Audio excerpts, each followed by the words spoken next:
Infancia en Braunau y los primeros sueños. La historia que vamos a recorrer es una de las más estudiadas, debatidas y cargadas de consecuencias que haya conocido el siglo XX.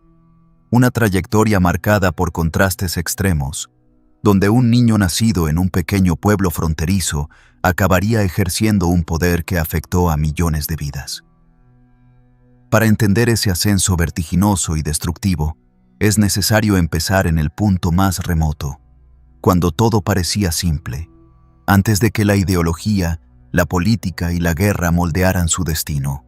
Adolf Hitler nació el 20 de abril de 1889 en Braunau am Inn, una localidad tranquila situada en la frontera entre Austria y Alemania.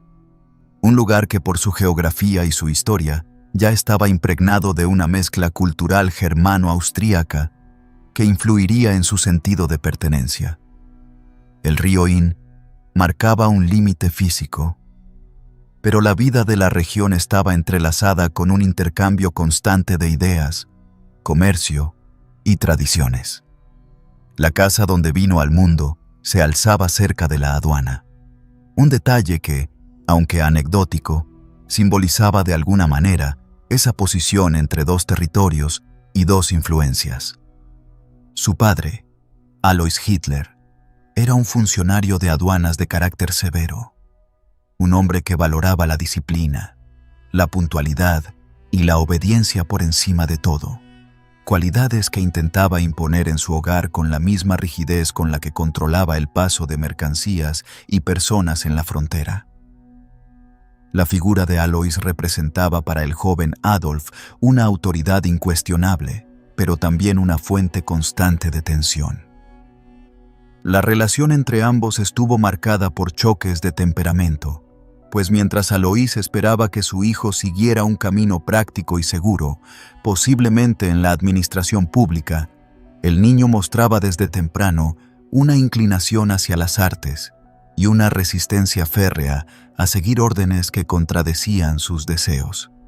Su madre, Clara Pölzl, era lo opuesto, dulce, protectora y profundamente entregada a sus hijos. Para Adolf, Clara era un refugio emocional, una figura de ternura y apoyo incondicional. Esta dualidad entre un padre autoritario y una madre afectuosa creó un contraste que moldeó su carácter, forjando en él tanto la dureza para enfrentar conflictos como la necesidad de buscar validación y reconocimiento. Sin embargo, la infancia de Hitler no estuvo exenta de tragedia. Varias de sus hermanas y hermanos murieron a edades tempranas, dejando en la familia un clima de dolor silencioso que pesaba sobre todos.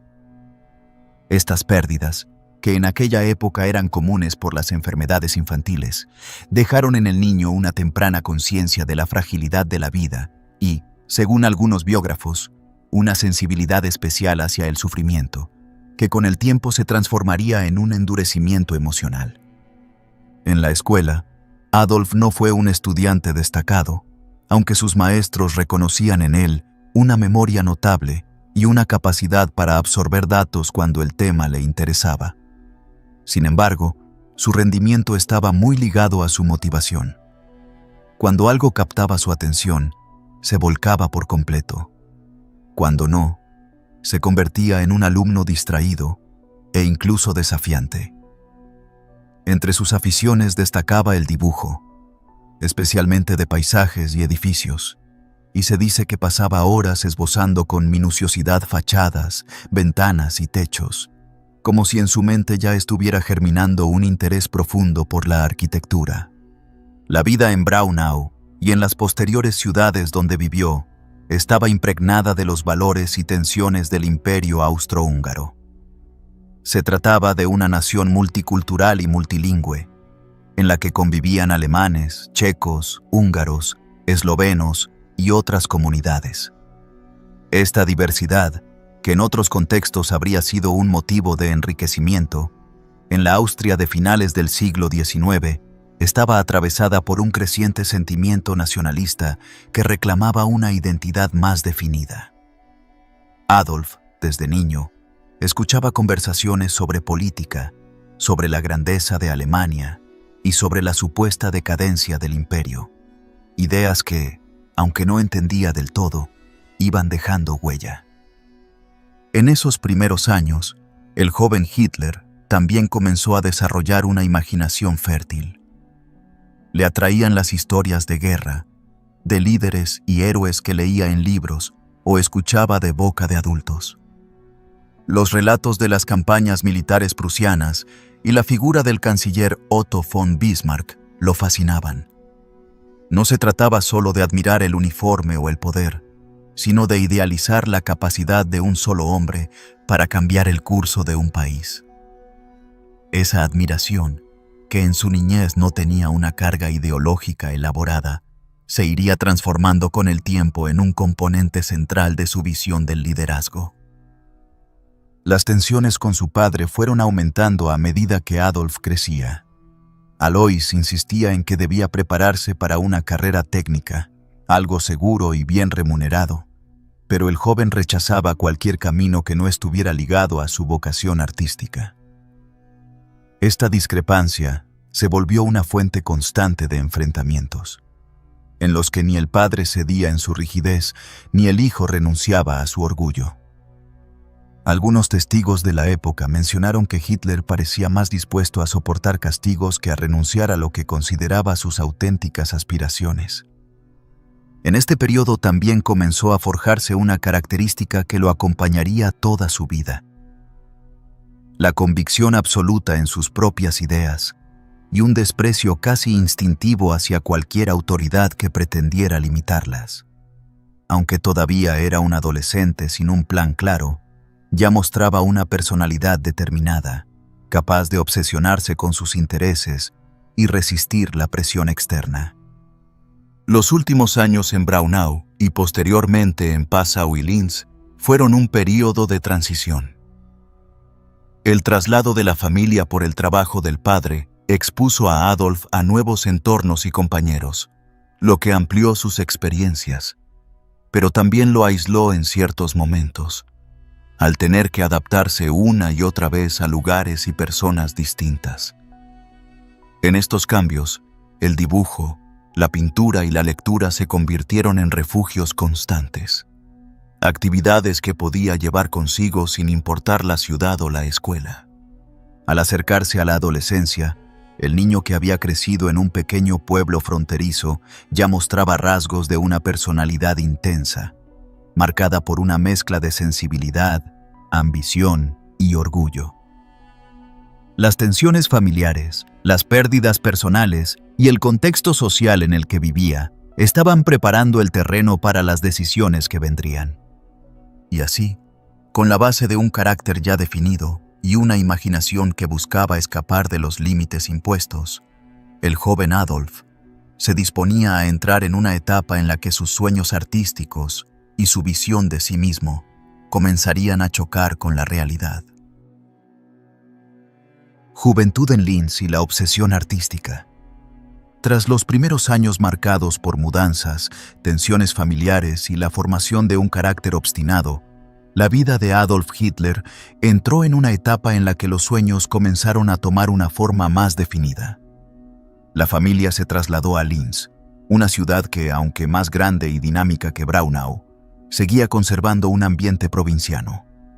Aquí, el joven Adolf se encontró con un entorno nuevo, con mayores posibilidades de acceso a la cultura y a la educación, pero también con desafíos que pondrían a prueba su determinación. Linz, situada a orillas del Danubio, era un punto intermedio entre la tranquilidad rural y la influencia de las grandes capitales como Viena o Múnich. La ciudad contaba con teatros, exposiciones, una vida social más variada y, sobre todo, una presencia arquitectónica que impresionaba a quien tuviera la sensibilidad para apreciarla. Hitler, que ya desde niño pasaba horas dibujando fachadas y plazas, encontró en estas calles un escenario que estimulaba su imaginación. Caminaba observando con detenimiento los detalles de las construcciones, memorizando proporciones y estilos, como si quisiera absorber cada línea y cada sombra para luego reproducirlas en sus cuadernos. En el plano escolar, su rendimiento continuó siendo irregular. Si las materias estaban relacionadas con historia, geografía o arte, se mostraba atento y entusiasta. En cambio, ante asignaturas técnicas o de cálculo, su interés se diluía hasta la indiferencia. Esta actitud lo enfrentaba con sus maestros, quienes no dudaban en señalar que, aunque tenía potencial, carecía de disciplina para el estudio sistemático. Sin embargo, en su mente comenzaba a germinar la idea de que la escuela no era el camino que definiría su futuro y que su verdadera vocación estaba en el arte, particularmente en la pintura y la arquitectura. El conflicto con su padre se agudizó en estos años.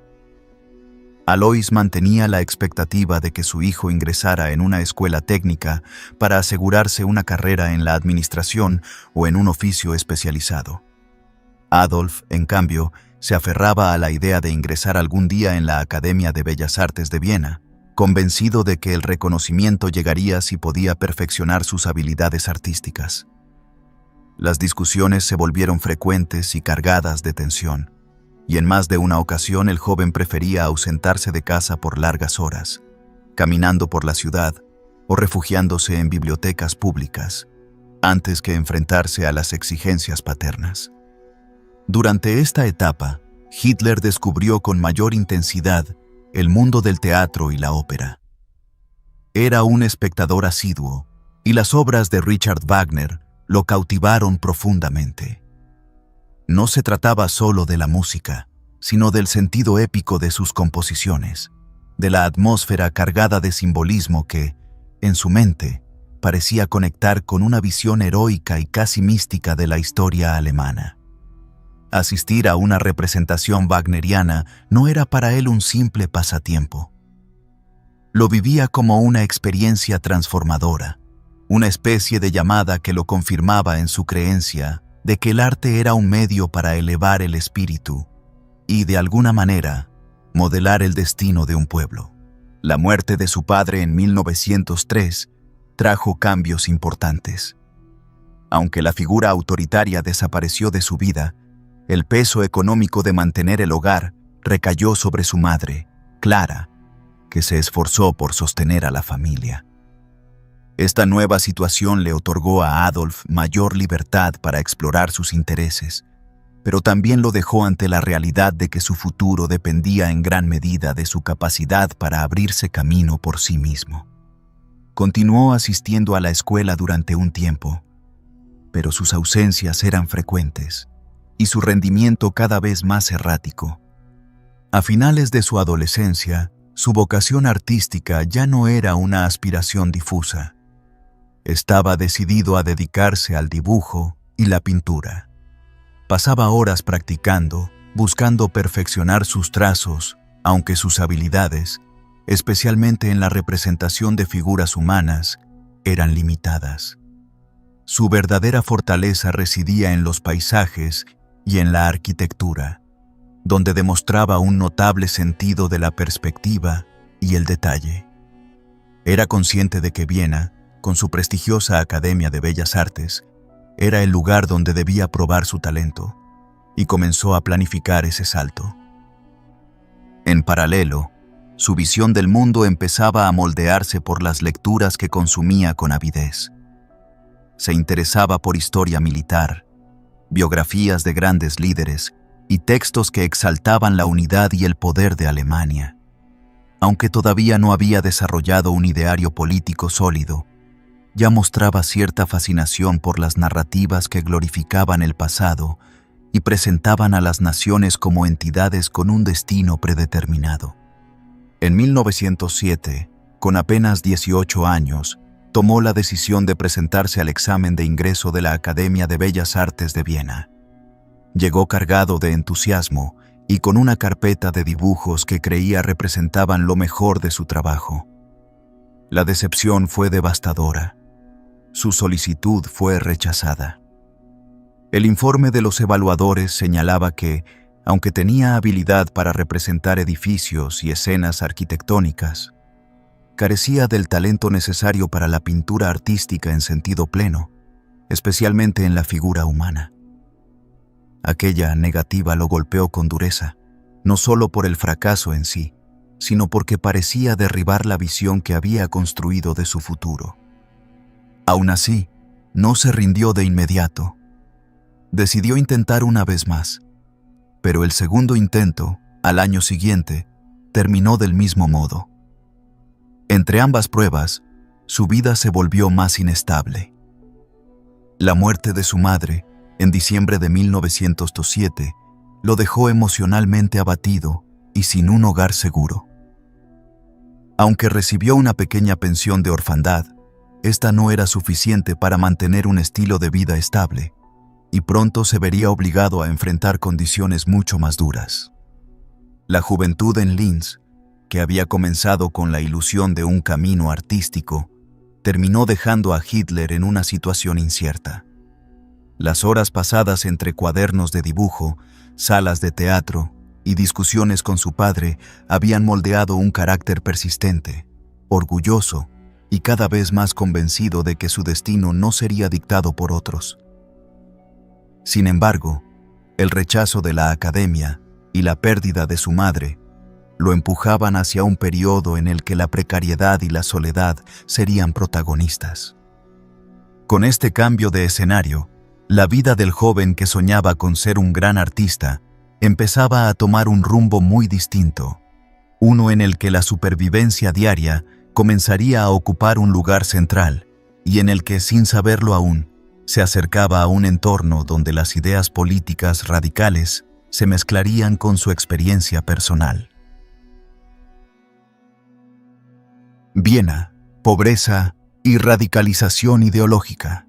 El rechazo definitivo de la Academia de Bellas Artes dejó a Adolf Hitler en una ciudad que podía ser deslumbrante para algunos, pero que para él pronto se convirtió en un escenario de lucha diaria por la subsistencia. Viena, con sus palacios, bulevares y una intensa vida cultural, parecía inalcanzable desde la posición en la que se encontraba. Un joven sin título, sin empleo fijo y con recursos cada vez más escasos. Durante un tiempo, vivió gracias a la pequeña pensión de orfandad que le correspondía por la muerte de su madre, complementada con los ahorros que aún conservaba.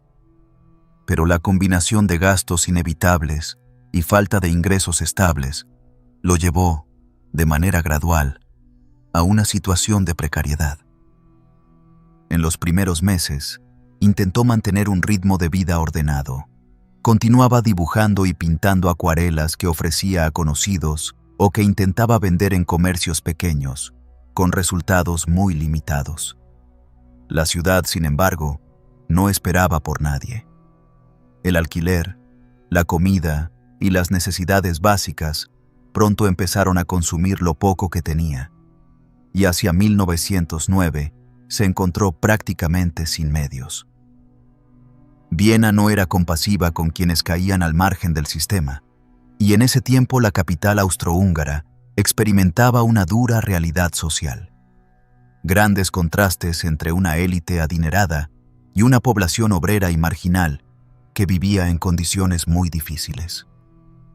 Fue así como Adolf terminó en albergues para indigentes, lugares donde el frío del invierno y la estrechez de los dormitorios colectivos se combinaban con el murmullo constante de quienes, como él, habían llegado a la ciudad buscando una oportunidad y habían acabado en el límite de la miseria. El albergue de Meldemannstraße fue uno de los más conocidos por acoger a hombres sin hogar, y allí pasaría una parte significativa de esos años. Estos espacios no solo ofrecían techo y comida básica, sino que también funcionaban como puntos de intercambio de ideas, pues en ellos coincidían personas de orígenes y opiniones muy distintas, desde obreros sin trabajo hasta veteranos de guerra, inmigrantes y agitadores políticos. En ese ambiente, Hitler empezó a entrar en contacto con discursos que hasta entonces solo había escuchado de manera fragmentada. La Viena de comienzos del siglo XX era un hervidero de ideologías. socialistas, anarquistas, nacionalistas de distintas etnias, defensores de la monarquía y un creciente movimiento antisemita con fuerte presencia en la política local. Entre las figuras más influyentes de esa corriente estaba Karl Lueger, alcalde de la ciudad, cuya habilidad oratoria y retórica populista le permitían movilizar a las masas utilizando un discurso que mezclaba medidas sociales con un marcado antisemitismo. Hitler, que ya traía consigo prejuicios adquiridos de forma difusa en su juventud, encontró en esas ideas un marco más elaborado. Observaba cómo Lueger y otros líderes conseguían conectar con la frustración de la población, especialmente de los sectores que se sentían desplazados por los cambios económicos y por la llegada de inmigrantes. Viena, como capital de un imperio multicultural, reunía a húngaros, checos, polacos, italianos, judíos, croatas, eslovenos y muchas otras comunidades. Esa diversidad, que para algunos era una riqueza cultural, para otros era vista como una amenaza a la identidad germana, y en ese caldo de cultivo se intensificaban las tensiones. Mientras su situación económica continuaba siendo precaria, Hitler pasó largas horas en bibliotecas públicas y en salas de lectura, donde podía encontrar tanto libros de historia y arte como panfletos políticos. Leía sobre las guerras prusianas, sobre la unificación alemana y sobre teorías raciales que circulaban con cada vez mayor aceptación en ciertos círculos. Su vida en ese periodo oscilaba entre la observación de una ciudad monumental, llena de lujo y esplendor, y la experiencia cotidiana de la pobreza y el contacto directo con discursos que atribuían las dificultades sociales y económicas a determinados grupos étnicos y religiosos. En paralelo, seguía produciendo acuarelas y dibujos que ahora vendía a marchantes de arte barato o a intermediarios que decoraban postales y pequeñas láminas turísticas. No era un trabajo estable ni suficiente para salir de la pobreza, pero le permitía sobrevivir y conservar una mínima independencia. La soledad, la dureza de la vida en los albergues y la necesidad de encontrar sentido a su situación contribuyeron a que se aferrara cada vez más a explicaciones simplistas y a una visión del mundo que identificaba enemigos claros y culpables definidos. En ese tiempo, su carácter se volvió más cerrado y reservado. Quienes lo conocieron en esos años recordaban a un joven que podía ser intenso en la conversación, capaz de mantener monólogos extensos sobre historia o arquitectura, pero que rara vez escuchaba las opiniones de otros. Mostraba una memoria prodigiosa para fechas, batallas y nombres, y tenía la habilidad de narrar acontecimientos históricos con una pasión que captaba la atención, incluso si la precisión de los datos no siempre era exacta. A medida que avanzaban los años previos a la Primera Guerra Mundial, Hitler fue acumulando en su interior un conjunto de creencias y resentimientos que mezclaban su frustración personal con una visión política cada vez más radical. La Viena imperial le ofrecía, día tras día, el contraste entre la grandeza monumental y la dureza de la vida en los márgenes, un contraste que reforzaba la idea de que el orden debía cambiar y de que existían fuerzas internas y externas que, según él, amenazaban el futuro de la nación alemana. La estancia en la capital austríaca fue una etapa decisiva, no porque alcanzara allí algún logro artístico o profesional, sino porque fue el lugar donde su personalidad se endureció, donde comenzó a construir un relato interno que lo colocaba como un observador lúcido de una sociedad en decadencia y donde las semillas de un pensamiento excluyente empezaron a echar raíces profundas. Aunque todavía estaba lejos de convertirse en un líder político, en Viena adquirió los ingredientes que más tarde, combinados con otras circunstancias, formarían la base de su ideología. Con el paso del tiempo, la ciudad dejaría de ser su hogar y su destino, pero lo aprendido y vivido en ella lo acompañaría siempre. Cuando finalmente abandonó Viena, lo hizo llevando consigo no solo sus pocas pertenencias y sus dibujos, sino una visión del mundo marcada por la desconfianza, el nacionalismo extremo y la convicción de que algún día tendría un papel en la historia. Múnich y el estallido de la Primera Guerra Mundial. A comienzos de 1913, Adolf Hitler tomó una decisión que cambiaría por completo el escenario de su vida. Abandonó Viena, ciudad que había sido para él un lugar de aprendizaje duro y de frustraciones acumuladas, y se trasladó a Múnich, en el sur de Alemania. El cambio no fue casual. Llevaba tiempo sintiéndose más identificado con la cultura y el espíritu alemán que con el carácter multinacional del imperio austrohúngaro. Y Múnich le ofrecía la oportunidad de instalarse en un entorno donde esa identidad germana se respiraba en las calles. Además, la mudanza le permitía evitar el servicio militar obligatorio en Austria, algo que no le interesaba, al considerar que no tenía ningún deber de lealtad hacia la corona de los Habsburgo. Múnich lo recibió como una ciudad vibrante, con una vida artística en auge y un ambiente mucho más cercano a sus ideales estéticos que el de Viena. Su arquitectura, sus plazas amplias y el peso de la tradición bávara se mezclaban con cafés llenos de estudiantes, pintores y escritores. Allí alquiló una pequeña habitación, modesta pero suficiente para instalar sus pocas pertenencias y su material de pintura. Continuó viviendo de la venta ocasional de acuarelas y postales, y aunque seguía lejos de alcanzar una estabilidad económica, el clima y el espíritu de la ciudad le resultaban más acogedores que los de la capital austriaca. En ese tiempo, Hitler mantenía un bajo perfil. Su vida consistía en largas caminatas, horas dedicadas al dibujo y la pintura, y frecuentes visitas a bibliotecas y museos.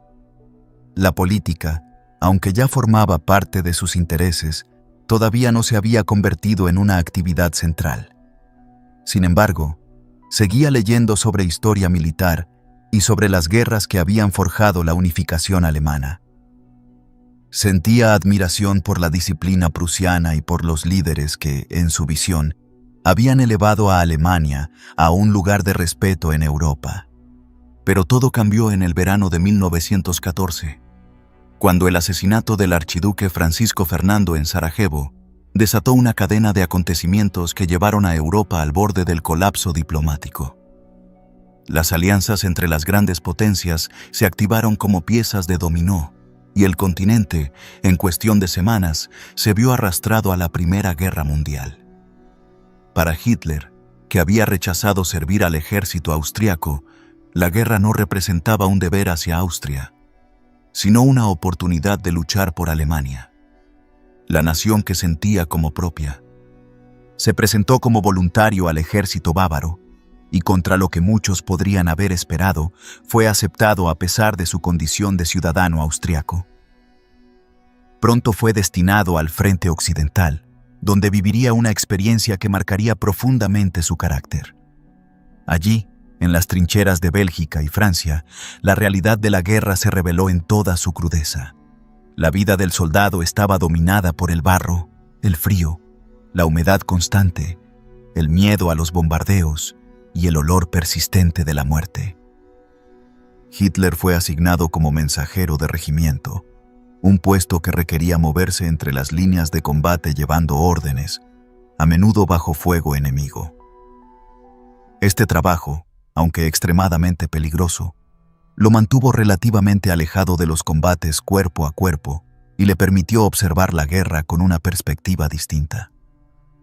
Fue testigo de ofensivas desastrosas, de avances mínimos pagados con miles de vidas y de la resistencia feroz de ambos bandos por cada metro de terreno. Durante el conflicto, Hitler mostró un comportamiento disciplinado y un compromiso que le valieron el respeto de sus superiores. Recibió la Cruz de Hierro de segunda clase en 1914 y, más tarde, la Cruz de Hierro de primera clase en 1918, una distinción poco común para un soldado de su rango. Este reconocimiento alimentó en él la idea de que había demostrado su valía sirviendo a Alemania con lealtad y sacrificio. Sin embargo, la guerra también le dejó heridas físicas y psicológicas. En 1916 fue alcanzado por metralla en la pierna durante la batalla del Somme, lo que lo obligó a pasar un tiempo en un hospital militar. Tras su recuperación, volvió al frente, donde permaneció hasta 1918. En octubre de ese año, durante un ataque con gas mostaza, quedó temporalmente ciego y fue evacuado a un hospital en Pasewalk. Fue allí, mientras se recuperaba de la ceguera, donde recibió la noticia que lo devastó. Alemania había firmado el armisticio. La rendición fue para Hitler un golpe que sintió no solo como una derrota militar, sino como una traición nacional.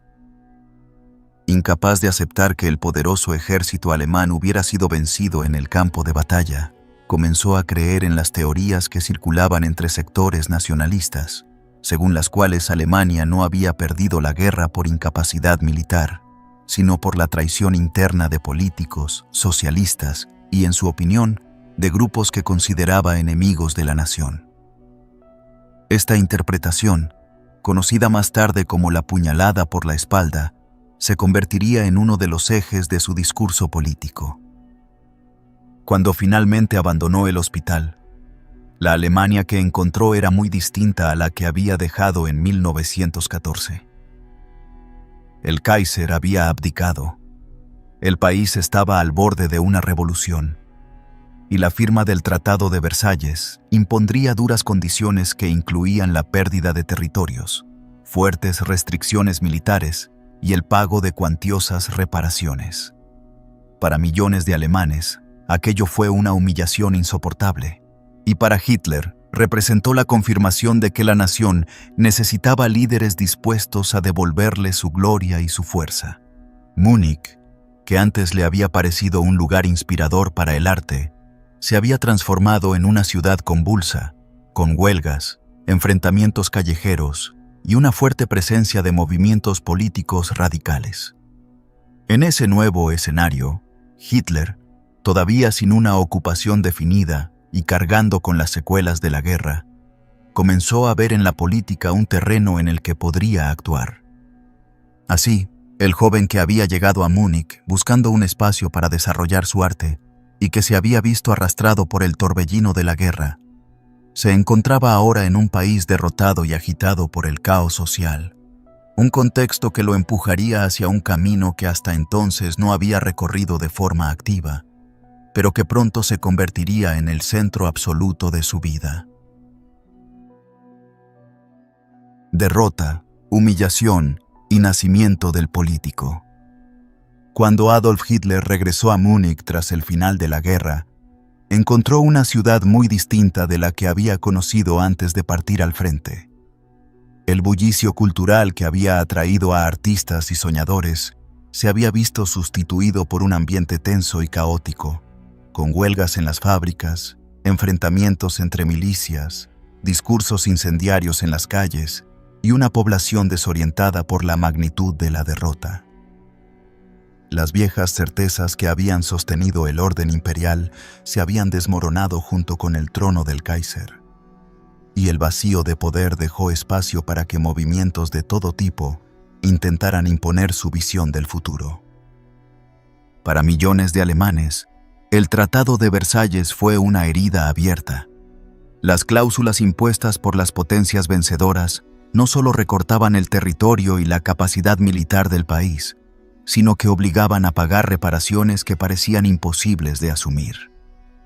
Cada una de esas condiciones se percibía como un recordatorio de la humillación sufrida. En las calles, la gente hablaba de traición, de un complot interno que había llevado a la rendición, y esas conversaciones, en las que el resentimiento se mezclaba con el hambre y el desempleo, fueron calando en la mentalidad colectiva. Hitler, que se encontraba sin empleo estable y sin perspectivas claras, comenzó a frecuentar reuniones políticas en las que se discutía sobre el destino de Alemania. La derrota había dejado en él un sentimiento de amargura que buscaba canalizar, y pronto descubrió que podía encontrar un espacio para hacerlo en esos círculos. Por entonces, el ejército, que aún conservaba cierta estructura y poder, vigilaba de cerca el surgimiento de partidos y agrupaciones, temiendo que el comunismo, que acababa de triunfar en Rusia, intentara reproducirse en suelo alemán. En este contexto, Hitler fue reclutado por oficiales del ejército para realizar tareas de información y contrapropaganda. Su misión consistía en asistir a reuniones de grupos políticos, escuchar sus discursos, evaluar sus intenciones y, en algunos casos, intervenir para contrarrestar las ideas que se consideraban peligrosas para la estabilidad. Este trabajo, que podía parecer rutinario, se convirtió en el punto de inflexión que lo acercó de forma directa al mundo político. Fue en septiembre de 1919, durante una de esas misiones, cuando asistió a una reunión del Partido Obrero Alemán, una pequeña formación nacionalista que contaba con muy pocos miembros y cuyo programa era todavía difuso. En principio, su papel era únicamente el de observador, pero al escuchar a uno de los asistentes expresar opiniones que consideraba equivocadas sobre la situación de Alemania, pidió la palabra. La intensidad con la que defendió sus argumentos y la seguridad con la que hablaba impresionaron al líder del partido, Anton Drexler, quien poco después lo invitó a unirse oficialmente a la organización. Aceptó, y desde ese momento su papel dentro del partido creció con rapidez. Aunque al principio se trataba de una agrupación modesta, sin recursos ni estructura sólida, Hitler supo aprovechar su capacidad para captar la atención de un público. En las reuniones, su oratoria se distinguía de la de otros militantes. Hablaba con un tono apasionado, utilizando gestos marcados y un lenguaje directo que conectaba con las emociones de quienes lo escuchaban. No ofrecía largas explicaciones técnicas, sino mensajes que despertaban el orgullo nacional herido y que señalaban culpables claros de la crisis que atravesaba el país. Su habilidad para inspirar fervor en audiencias pequeñas no pasó desapercibida. Pronto fue encargado de pronunciar discursos en actos más grandes, y la respuesta del público confirmaba que había encontrado una herramienta poderosa. El partido comenzó a crecer lentamente, atrayendo a veteranos de guerra, desempleados y ciudadanos descontentos con el rumbo de la República de Weimar. En ese proceso, Hitler comprendió que la imagen y la comunicación eran esenciales. Cuidaba el diseño de los carteles, los símbolos y hasta la disposición de los salones donde se celebraban los mítines, buscando crear un ambiente que reforzara el mensaje de fuerza y unidad. A medida que ganaba protagonismo, también iba influyendo en el programa político del partido. Propuso cambiar su nombre para que reflejara una identidad más clara y ambiciosa. Así, el Partido Obrero Alemán se convirtió en el Partido Nacional Socialista Alemán de los Trabajadores, o NSDAP. El nuevo nombre buscaba unir el nacionalismo extremo con un discurso dirigido a las clases trabajadoras, intentando atraer tanto a quienes se sentían patriotas como a aquellos que reclamaban justicia social. En paralelo, fue elaborando un relato que combinaba elementos de su experiencia en la guerra, el rechazo al Tratado de Versalles y la idea de que la nación necesitaba una regeneración profunda. Presentaba a Alemania como una víctima de conspiraciones internas y externas, y se colocaba a sí mismo como parte de una generación que había demostrado su valor en el frente y que ahora debía luchar en un nuevo campo de batalla, el político. Su ascenso dentro del NSDAP fue rápido, en parte porque el partido todavía era pequeño y en parte porque su estilo contrastaba con el de otros dirigentes, más reservados y menos dispuestos a enfrentarse abiertamente a sus adversarios. Pronto se convirtió en el principal orador y en la figura más visible de la organización. Bajo su influencia, el partido adoptó un enfoque más agresivo, tanto en la retórica como en las acciones, organizando actos en lugares estratégicos y participando en enfrentamientos callejeros con grupos políticos rivales. La crisis económica y la inestabilidad política de la República de Weimar ofrecían un terreno fértil para su mensaje. La inflación galopante, el desempleo masivo y la sensación de que el gobierno era incapaz de defender los intereses de los ciudadanos alimentaban el descontento. En ese clima, Hitler y el NSDAP comenzaron a presentarse como una alternativa que prometía restaurar el orden, devolver el orgullo nacional y castigar a quienes, según ellos, habían traicionado a Alemania. En menos de 2 años, había pasado de ser un soldado desmovilizado y sin rumbo a convertirse en un líder político emergente, capaz de reunir multitudes y de marcar la agenda de una formación que, aunque todavía era pequeña en comparación con otros partidos, empezaba a llamar la atención de las autoridades y de la prensa. Así, en medio de una Alemania que buscaba desesperadamente un rumbo, Adolf Hitler comenzaba a forjar la figura que lo llevaría a desempeñar un papel central en los acontecimientos que marcarían las décadas siguientes, convencido de que el escenario político era ahora el campo de batalla en el que debía librar su próxima lucha. El Putsch de Múnich y la prisión en Landsberg. A comienzos de la década de 1920, la figura de Adolf Hitler ya se había consolidado como el motor y el rostro visible del Partido Nacional Socialista Alemán de los Trabajadores. Sus discursos atraían multitudes y su estilo combativo lo había convertido en un líder carismático para un sector de la población que veía en él la encarnación del descontento nacional. Sin embargo, el país vivía una tensión creciente. La República de Weimar se enfrentaba a una crisis política y económica casi permanente, agravada por las reparaciones impuestas por el Tratado de Versalles, por las ocupaciones militares en regiones estratégicas y por una inflación que destruía el valor de la moneda de forma vertiginosa. En ese clima de inestabilidad, el NSDAP no era el único grupo que buscaba capitalizar el malestar popular. Movimientos nacionalistas, monárquicos y paramilitares competían por el control de las calles y la atención del pueblo. Entre todos ellos, las llamadas Freikorps, formadas por veteranos de guerra, desempeñaban un papel importante.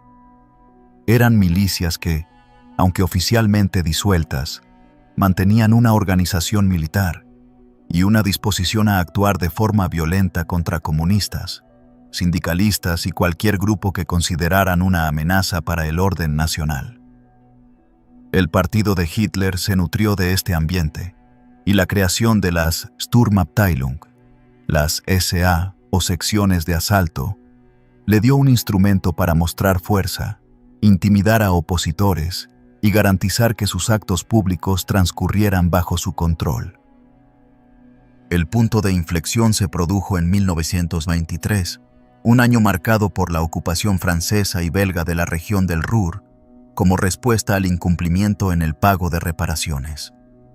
La indignación nacional se multiplicó, y para muchos, la debilidad del gobierno de Berlín era intolerable. Fue entonces cuando Hitler y sus aliados empezaron a considerar la posibilidad de un golpe de fuerza que derribara al gobierno regional de Baviera y, desde allí, impulsara una marcha hacia Berlín para tomar el poder, siguiendo de alguna manera el modelo de Benito Mussolini en Italia con su marcha sobre Roma. El plan tomó forma en noviembre de ese año, cuando Hitler y otros líderes nacionalistas, entre ellos el general Erich Ludendorff, figura muy respetada por su papel en la Primera Guerra Mundial, decidieron actuar. La noche del 8 de noviembre, irrumpieron en una reunión política que se celebraba en la cervecería Burger Bräukeller de Múnich, donde el comisario estatal Gustav von Kahr, estaba pronunciando un discurso ante cientos de personas. Armados y acompañados por miembros de las SA, Hitler interrumpió el acto, disparó al techo para captar la atención y proclamó que había comenzado una revolución nacional. Bajo amenaza, von Kahr y otros altos funcionarios fueron llevados a una sala aparte, donde Hitler intentó convencerlos de unirse a su causa. Durante horas, la tensión se mantuvo en un equilibrio inestable. Algunos participantes parecían dispuestos a colaborar, otros buscaban la manera de escapar. Mientras tanto, en las calles, las noticias del golpe corrían de boca en boca, y aunque hubo simpatizantes que se sumaron, la reacción de las autoridades fue rápida y decidida.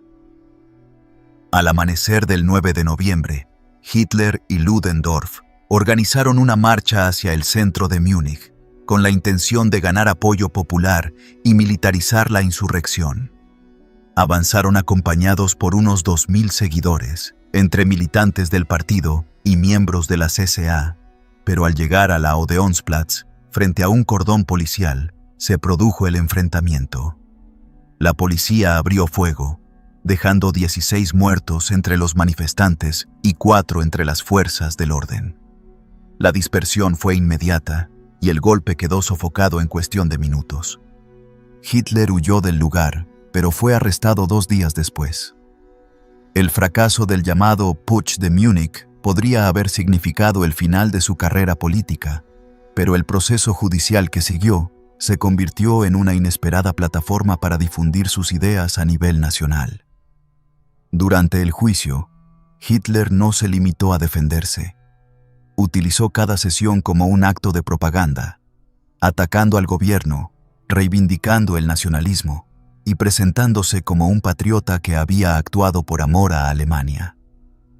La prensa, que cubría el proceso con detalle, amplificó su mensaje mucho más allá de Baviera. En abril de 1924, fue condenado a 5 años de prisión por alta traición, aunque la sentencia se cumpliría en condiciones muy favorables. Fue trasladado a la prisión de Landsberg, donde disponía de una celda amplia, podía recibir visitas con regularidad y contaba con la libertad para leer y escribir. Fue en ese entorno donde comenzó a redactar su obra más conocida, Mein Kampf, dictando gran parte del texto a su colaborador Rudolf Hess. El libro combinaba autobiografía, análisis político y un desarrollo sistemático de su ideología, con un fuerte componente antisemita y nacionalista. En sus páginas, Hitler plasmó su visión de la historia como una lucha constante entre razas, su desprecio por el marxismo, su rechazo absoluto al Tratado de Versalles y su creencia en la necesidad de un liderazgo fuerte y autoritario. Aunque en un principio no tuvo gran éxito de ventas, Mein Kampf serviría como base doctrinal para el movimiento nacional socialista en los años siguientes. Pese a haber sido condenado a 5 años, Hitler cumplió poco más de 9 meses en Landsberg. En diciembre de 1924 fue liberado, beneficiado por un clima político que buscaba reducir tensiones y por la influencia de simpatizantes que veían en él un activo para la causa nacionalista. Al salir, encontró a su partido debilitado y fragmentado por disputas internas y por la represión posterior al golpe fallido. Sin embargo, lejos de rendirse, estaba decidido a reorganizarlo y a construir una estructura que le permitiera alcanzar el poder por medios legales, convencido de que un segundo intento violento tendría menos posibilidades de éxito. Ese cambio de estrategia no significaba que hubiera moderado sus ideas. Al contrario, la experiencia del putsch y la prisión lo habían reafirmado en sus convicciones y le habían mostrado que la imagen, el control del mensaje y la disciplina eran tan importantes como la fuerza física para conquistar el poder. A partir de entonces, Hitler comenzaría a moldear al NSDAP como un partido moderno, con una jerarquía bien definida, con un aparato propagandístico cada vez más sofisticado y con un discurso que combinaba promesas de restauración nacional con una constante apelación al miedo y al resentimiento. Lo que había comenzado en una cervecería de Múnich como un golpe fallido, se transformaría en un proyecto político de largo plazo que pronto volvería a ocupar un lugar central en la vida alemana. Reconstrucción política y ascenso al poder. Cuando Adolf Hitler salió de la prisión de Landsberg en diciembre de 1924, el panorama político alemán era distinto al que había dejado antes de su arresto. La represión tras el fallido golpe había debilitado a los movimientos más radicales, y el Partido Nacional Socialista Alemán de los Trabajadores estaba prácticamente desarticulado, con su actividad prohibida en Baviera y su influencia reducida a pequeños núcleos dispersos. Sin embargo, la aparente calma no era más que un paréntesis. El malestar social y las tensiones políticas seguían presentes, y el terreno seguía siendo fértil para quienes supieran aprovecharlo. Hitler comprendió que la estrategia debía cambiar. La experiencia del putsch le había dejado una lección clara. Intentar tomar el poder por la fuerza, sin el respaldo suficiente, llevaba al fracaso y al aislamiento.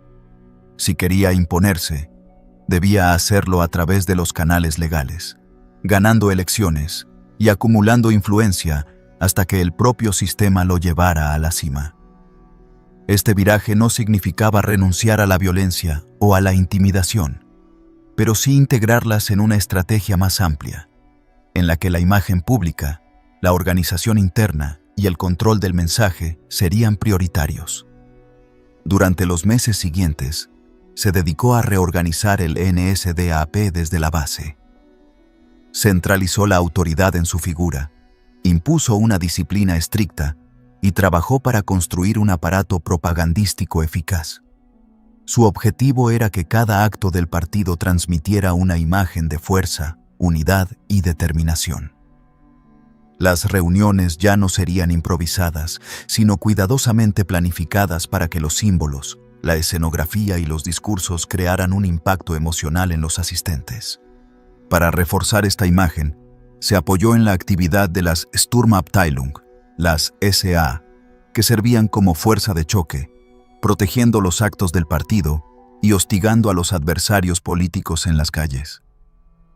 Aunque oficialmente se trataba de una organización auxiliar, su presencia intimidatoria enviaba un mensaje claro. El partido no solo hablaba de acción, sino que estaba dispuesto a imponerla. A finales de la década de 1920, Alemania vivió un breve periodo de relativa estabilidad económica gracias a los acuerdos internacionales y a préstamos procedentes de Estados Unidos. Esta mejoría temporal redujo la tensión social y dificultó el avance de los partidos extremistas. Hitler, consciente de que las circunstancias no eran las más propicias para una ofensiva política, se concentró en fortalecer las estructuras internas, ampliar la red de simpatizantes y perfeccionar su oratoria. Viajaba constantemente, visitando ciudades y pueblos, adaptando su discurso al público de cada región, pero siempre con el mismo núcleo de mensajes.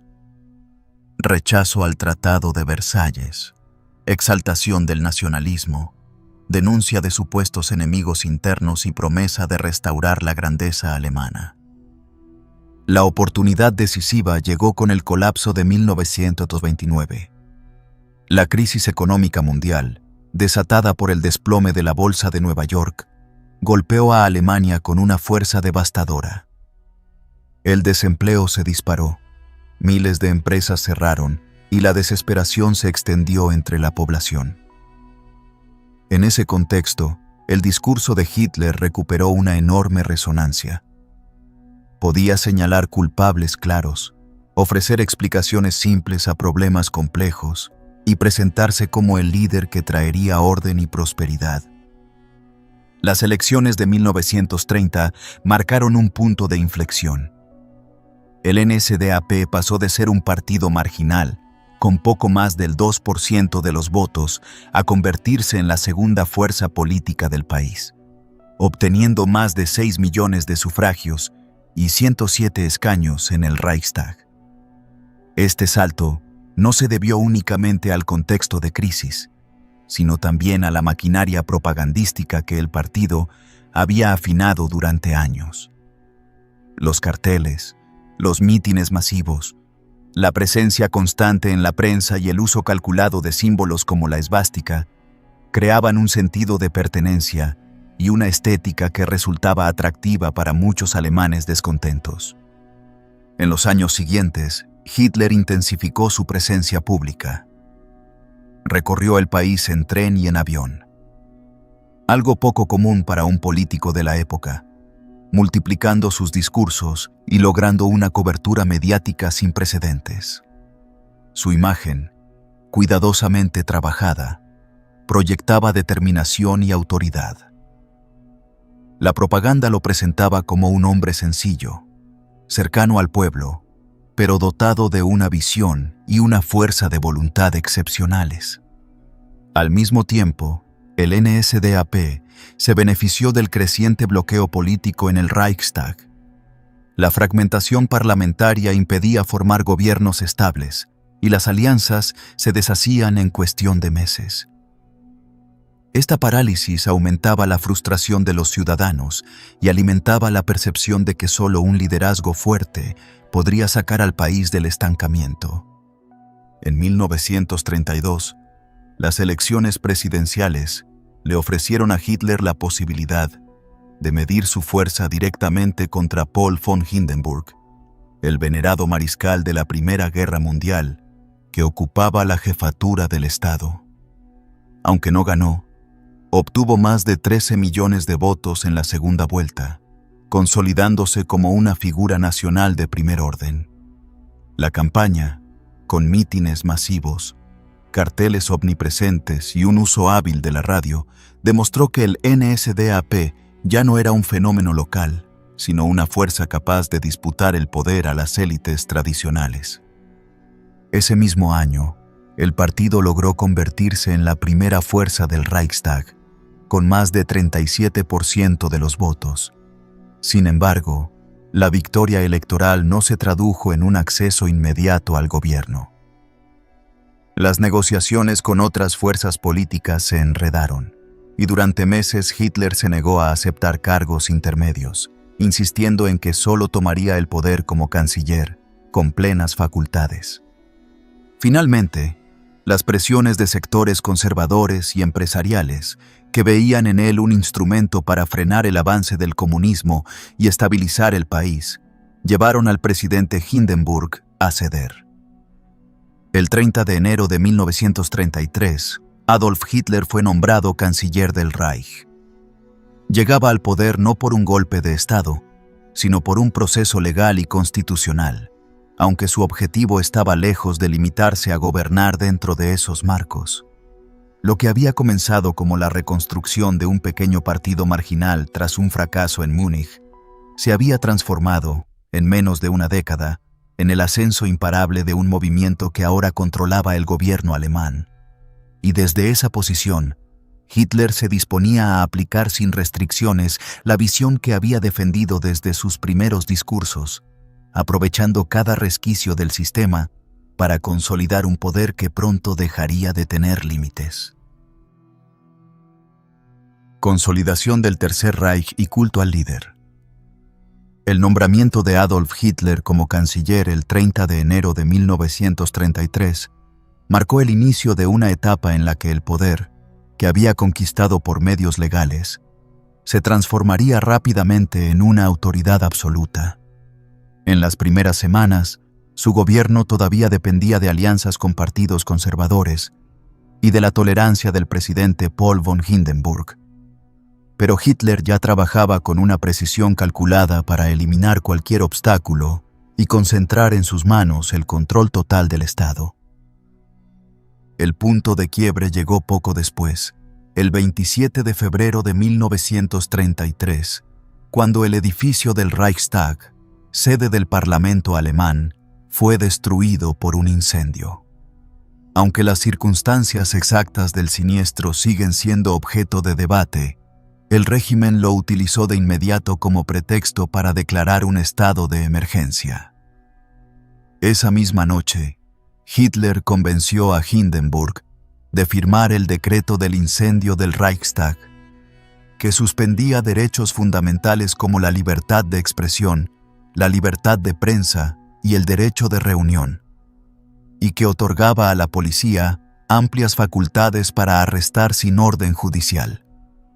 Fue el golpe decisivo para acallar a la oposición comunista y socialista, con miles de detenciones en cuestión de días.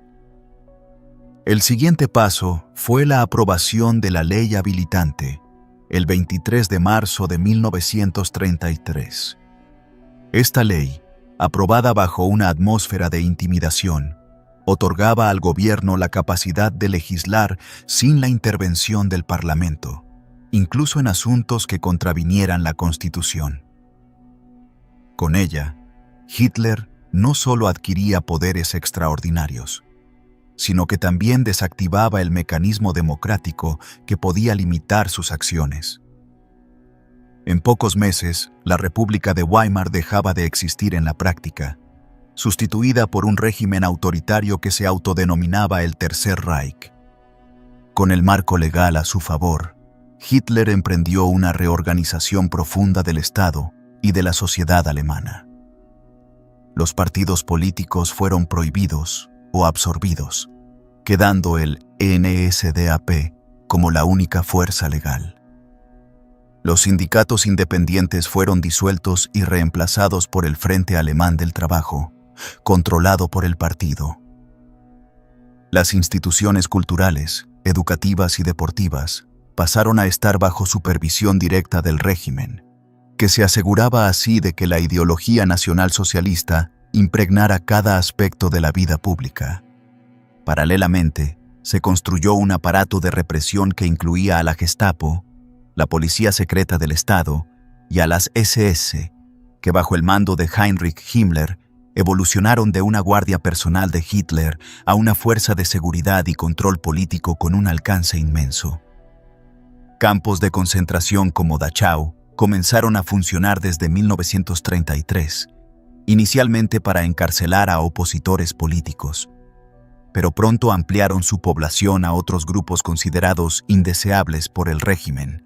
La propaganda fue una de las herramientas más efectivas en esta consolidación. Joseph Goebbels, ministro de propaganda, creó un sistema en el que todos los medios de comunicación, desde la prensa escrita hasta la radio y el cine, difundían un mensaje uniforme. Las imágenes, los discursos y los eslóganes repetían incansablemente la idea de que Hitler era el salvador de Alemania, el hombre que había devuelto la dignidad y que conduciría al pueblo hacia un futuro de grandeza. La figura del Führer se convirtió en un símbolo omnipresente. Su retrato colgaba en escuelas y oficinas, su voz llegaba a millones de hogares a través de la radio, y sus apariciones públicas eran coreografiadas como espectáculos de masas en los que se mezclaba la disciplina militar con una estética monumental. El culto al líder no se limitaba a la propaganda. Hitler cultivaba una imagen de cercanía con el pueblo, visitando fábricas, posando con niños, estrechando manos en actos multitudinarios. La narrativa oficial lo mostraba como un hombre incansable, dedicado día y noche al bienestar de Alemania, y como un líder dotado de una visión infalible.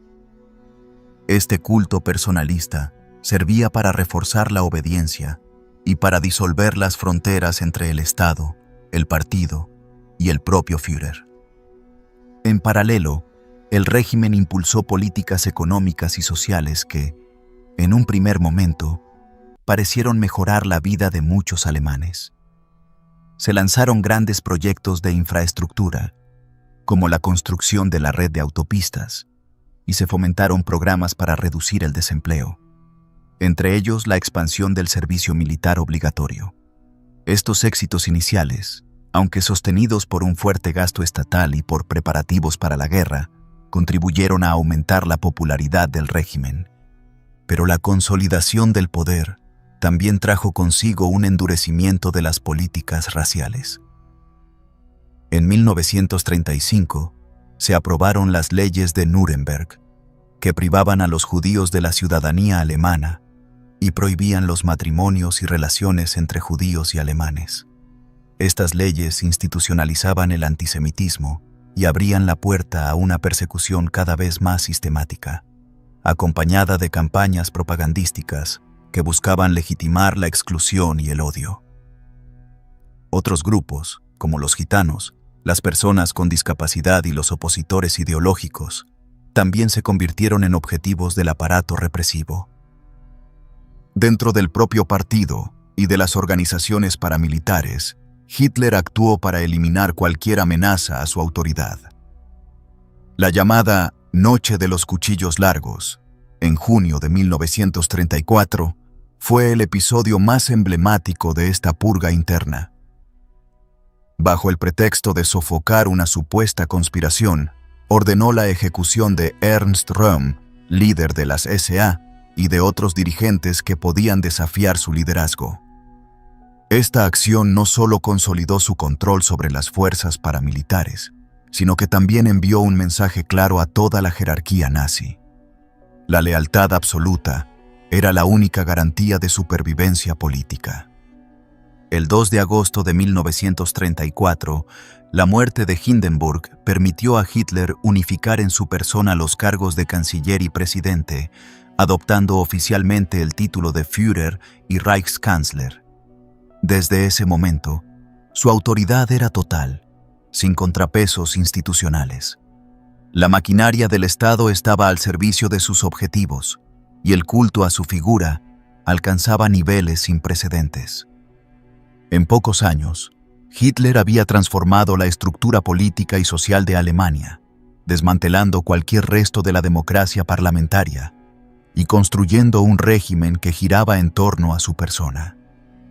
Con el poder consolidado y un aparato propagandístico y represivo funcionando a pleno rendimiento, estaba listo para pasar a una nueva fase, en la que su ambición se proyectaría más allá de las fronteras alemanas. Guerra, expansión y el apogeo del poder. Con el control absoluto sobre Alemania asegurado y el aparato estatal alineado con su ideología, Adolf Hitler comenzó a dirigir su atención hacia el exterior. Su visión política siempre había incluido la idea de expandir el territorio alemán para garantizar lo que llamaba el espacio vital. Y ahora, con una economía reactivada, un ejército en crecimiento y un pueblo sometido a una intensa campaña propagandística, podía avanzar hacia ese objetivo con pasos calculados. La primera gran jugada internacional se produjo en marzo de 1936, cuando ordenó la remilitarización de Renania, una zona desmilitarizada por el Tratado de Versalles. Este movimiento, que violaba directamente el acuerdo, fue presentado internamente como un acto de soberanía y valentía, mientras que las potencias occidentales, aunque condenaron la acción, no intervinieron militarmente. La falta de respuesta reforzó la percepción de que Francia y Reino Unido no estaban dispuestos a arriesgarse a una guerra, lo que animó a Hitler a avanzar con mayor audacia. En marzo de 1938, Alemania llevó a cabo el Anschluss, la anexión de Austria. Presentada como la unión natural de todos los pueblos de habla alemana, fue recibida con entusiasmo por una parte considerable de la población austriaca, mientras que las potencias europeas, nuevamente, optaron por la pasividad. Este triunfo sin derramamiento de sangre consolidó aún más su imagen como estratega infalible, capaz de ampliar las fronteras del Reich sin disparar un solo tiro. Pocos meses después, su atención se centró en Checoslovaquia. Bajo el argumento de proteger a la población alemana de los Sudetes, presionó diplomáticamente hasta conseguir que, en septiembre de 1938, las potencias europeas firmaran el Acuerdo de Múnich, cediendo esa región a Alemania. La escena de Hitler regresando de Múnich como vencedor, mientras Neville Chamberlain proclamaba que se había asegurado la paz, Se convirtió en uno de los símbolos de la política de apaciguamiento que marcaría el periodo previo a la guerra. Sin embargo, en marzo de 1939, en un movimiento que rompía por completo las promesas previas, las tropas alemanas ocuparon el resto de Checoslovaquia, dejando claro que sus ambiciones iban mucho más allá de la defensa de minorías étnicas. El siguiente objetivo fue Polonia. Esta vez, las advertencias de Reino Unido y Francia fueron más firmes. Cualquier agresión sería respondida con la guerra. Aún así, Hitler avanzó en sus planes, asegurando primero un pacto de no agresión con la Unión Soviética, conocido como el Pacto Ribbentrop-Molotov, que incluía un protocolo secreto para dividir Polonia y establecer zonas de influencia en Europa del Este. El 1 de septiembre de 1939, la Wehrmacht cruzó la frontera polaca y 2 días después, Francia y Reino Unido declaraban la guerra a Alemania. La Segunda Guerra Mundial había comenzado, pero para Hitler y su alto mando, las primeras campañas fueron un despliegue de eficacia militar sin precedentes. La estrategia de Blitzkrieg, o guerra relámpago, combinaba ataques rápidos con el uso coordinado de tanques, aviación y artillería, rompiendo las líneas enemigas antes de que pudieran organizar una defensa sólida. En pocas semanas, Polonia cayó, y las fuerzas alemanas se replegaron para prepararse para el siguiente paso. En abril de 1940, Alemania invadió Dinamarca y Noruega, asegurando posiciones estratégicas y recursos vitales como el mineral de hierro. Un mes después, en mayo, lanzó la ofensiva contra Francia a través de Bélgica y los Países Bajos, evitando la línea Maginot y tomando por sorpresa a los ejércitos aliados. En apenas 6 semanas, París estaba ocupada y Francia firmaba el armisticio. Hitler celebró el momento en el mismo vagón de tren donde Alemania había firmado su rendición en 1918, un gesto cargado de simbolismo y propaganda. Con gran parte de Europa occidental bajo su control y la alianza formal con Italia y Japón consolidada, Hitler alcanzó el punto más alto de su poder. La propaganda lo presentaba como el arquitecto de una nueva Europa, mientras que las victorias militares reforzaban su imagen de líder invencible. Sin embargo, la campaña contra el Reino Unido, iniciada con la Batalla de Inglaterra, demostró que su poder tenía límites. La resistencia británica, sostenida por la Fuerza Aérea y por la determinación de Winston Churchill, frustró los planes de invasión y obligó a Hitler a posponer indefinidamente la conquista de las islas. Lejos de frenar su ambición, este revés lo llevó a tomar la decisión más arriesgada de toda la guerra: invadir la Unión Soviética. El 22 de junio de 1941 comenzó la Operación Barbarroja, con millones de soldados cruzando una vasta línea de frente. Al principio, las fuerzas alemanas avanzaron con rapidez, cercando y destruyendo grandes contingentes del Ejército Rojo, pero la extensión del territorio, la resistencia soviética y la llegada del invierno sin el equipo adecuado ralentizaron el avance y cambiaron el rumbo de la campaña. Paralelamente, en diciembre de 1941, Japón atacó Pearl Harbor, lo que llevó a Estados Unidos a entrar en la guerra. Hitler, confiado en que la alianza con Japón sería beneficiosa, declaró la guerra a los norteamericanos, subestimando su capacidad industrial y militar. En ese momento, el conflicto, que hasta entonces había estado concentrado principalmente en Europa, se convirtió en una guerra verdaderamente global. En 1942, el Reich alcanzó su máxima extensión territorial, controlando gran parte de Europa y del norte de África. Sin embargo, las primeras derrotas significativas empezaban a acumularse. La derrota en la batalla de Stalingrado, a comienzos de 1943, marcó un punto de inflexión, no solo en el frente oriental, sino en la percepción general del invencible ejército alemán. A partir de ahí, las fuerzas del eje comenzaron un retroceso que, aunque lento, sería irreversible. El apogeo del poder de Hitler coincidió con la fase más brutal de su política racial.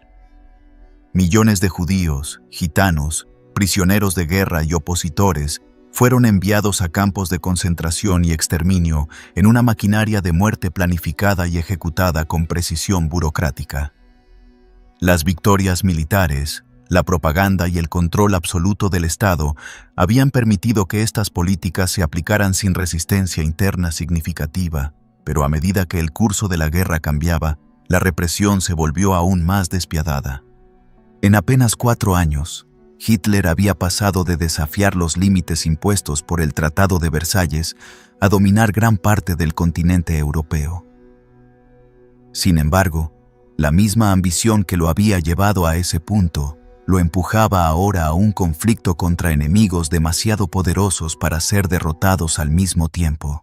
Lo que hasta entonces había sido una cadena de victorias estaba a punto de transformarse en una serie de reveses que pondrían a prueba la resistencia del Reich y la suya propia. Derrota, hundimiento y suicidio en el búnker.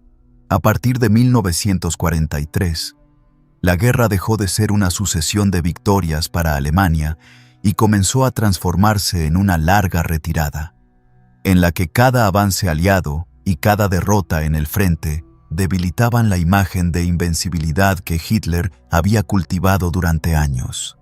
La derrota en Stalingrado fue el primer golpe irreparable, seguida de la pérdida del norte de África y la invasión aliada de Italia, que obligó al Reich a dispersar sus fuerzas.